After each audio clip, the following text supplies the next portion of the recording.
Eu sei, você já se perguntou qual é a visão da Igreja Católica sobre os dons espirituais. E a resposta é surpreendente e está guardada na Bíblia e na tradição ininterrupta dos apóstolos. Hoje você vai entender de uma vez por todas por que a doutrina católica e a Bíblia são inseparáveis e como os carismas, os milagres, as manifestações do poder de Jesus ressuscitado ainda hoje identificam a verdadeira Igreja de Cristo como sempre o fizeram. Deixa eu te explicar. Um amigo me mandou uma mensagem hoje me perguntando qual era a visão da Igreja Católica sobre os dons espirituais apresentados na primeira carta de São Paulo aos Coríntios, capítulo 12. Essa pergunta me pegou de surpresa, devo confessar, porque eu fui obrigado a dizer a ele uma coisa que para mim é evidente. Qual é a doutrina católica sobre os carismas presentes na primeira carta de São Paulo aos Coríntios? Lá em Coríntios 12? Bom, a doutrina da Igreja Católica é a carta de São Paulo aos Coríntios. A gente precisa lembrar que Paulo era apóstolo, porque ele foi enviado e depois instituído como bispo católico, apóstolo fundador de igreja, e nessa carta está escrevendo para uma comunidade eclesial que ele mesmo fundou para ensinar a viver a vida no Espírito, isto é, a vida como igreja. A carta de Coríntios é uma carta eclesial.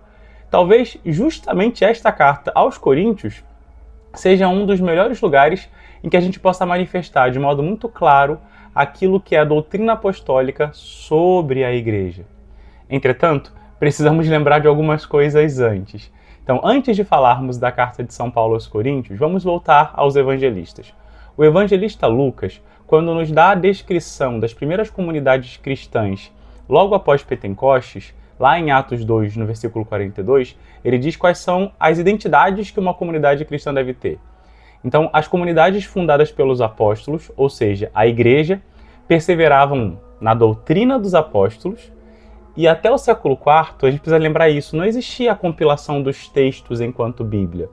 O que identificava a comunidade cristã como discípula de Jesus era o magistério dos apóstolos, aquilo que nós chamamos de tradição, sagrada tradição, e que posteriormente veio a ser compilado no que nós chamamos hoje de Sagrada Escritura, especialmente o Novo Testamento. Bom, esse é o primeiro ponto. Então a primeira coisa para reconhecer uma igreja é uma igreja fundada por Cristo e que seus fiéis perseverem na doutrina dos apóstolos. Depois, na vida fraterna, no amor uns pelos outros. Depois, na fração do pão, isso é, na Eucaristia, como nós veremos em todos os 27 livros do Novo Testamento, e nas orações.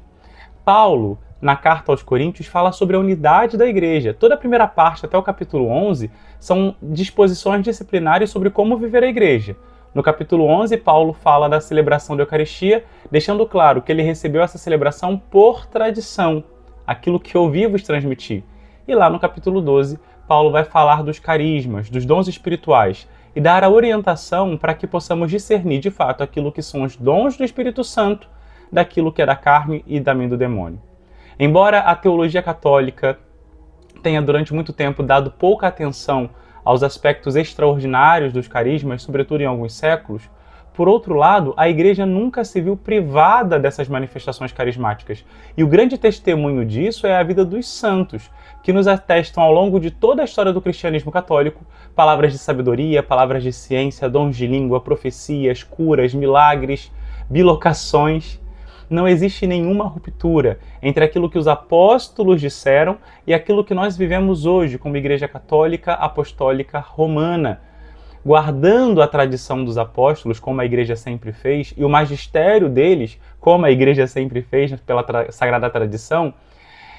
Nós preservamos aquilo que é a Igreja de Cristo, que é a Igreja fundada sobre os apóstolos, uma igreja mais fiel ao texto bíblico, justamente porque é a igreja que deu luz a esse texto, que discerniu que ele era sagrado e o apresentou a nós como regra de fé e de moral, porque condizia com a doutrina dos apóstolos.